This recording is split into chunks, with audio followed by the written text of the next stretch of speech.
nga good vibes. Nakahibalo-bala kamo nga may festival man ang mga LGU nga nagapalibot sa tiilan sang Bulkan Kanlaon.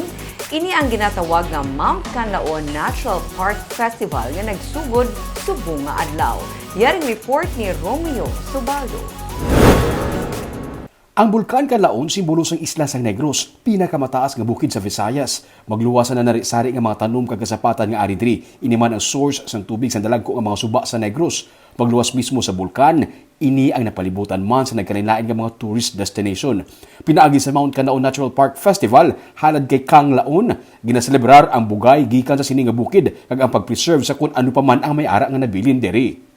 Matapos ang duha ka tuig nga wala sa selebrasyon bangod sa pandemic, kay na ginsuguran ang 3 ka adlaw nga selebrasyon sa Bantayan Park sa Bago City nga ginupdan sa Bago City, Murcia, La Carlota City, La Castellana, San Carlos City kag Canlaon City.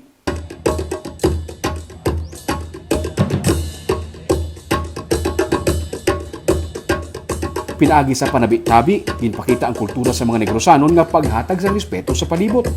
Sunod kay Mayor Nicolas Yulos ang Bago City nga amo ang host city sa kapistahan, ang ini nga selebrasyon ang pahanumdum nga dapat halungan sa tawo kung ano ang nabilin sa palibot. We only break the cycle by which we live in this modern world. We will bring back the glory that was nature, and we will live in harmony with nature. Magluwas sa ilimnon nga tubig gikan sa Kanlaon, ini ang nagapatubig man sa 158,000 hectares nga pananom, kag isa sa pinakabugana sa nagkanilain nga mga species sa mga kasapatan sa Pilipinas. Makita naton ang 3 ka major river system nga ari susubong sa sulod sa Mount Kanlaon. The Bago River System, the Nahalin River System, kag Binalbagan River System. No? So amon siya nagasupply sa aton sa tubig, no? Both domestic and agricultural water supply. No? Ginbida man sa kada LGU ang ilang mga produkto sa Agro-Trade Fair. Halin sa kape, silig kag mga tanom sa Murcia, may kape man kag iban pang mga produkto ang La Carlota City. Makabakal ka man diri sang barato nga mga utanon gikan sa Canlaon City. May saging kag iban pa nga mga kararuton ang La Castellana.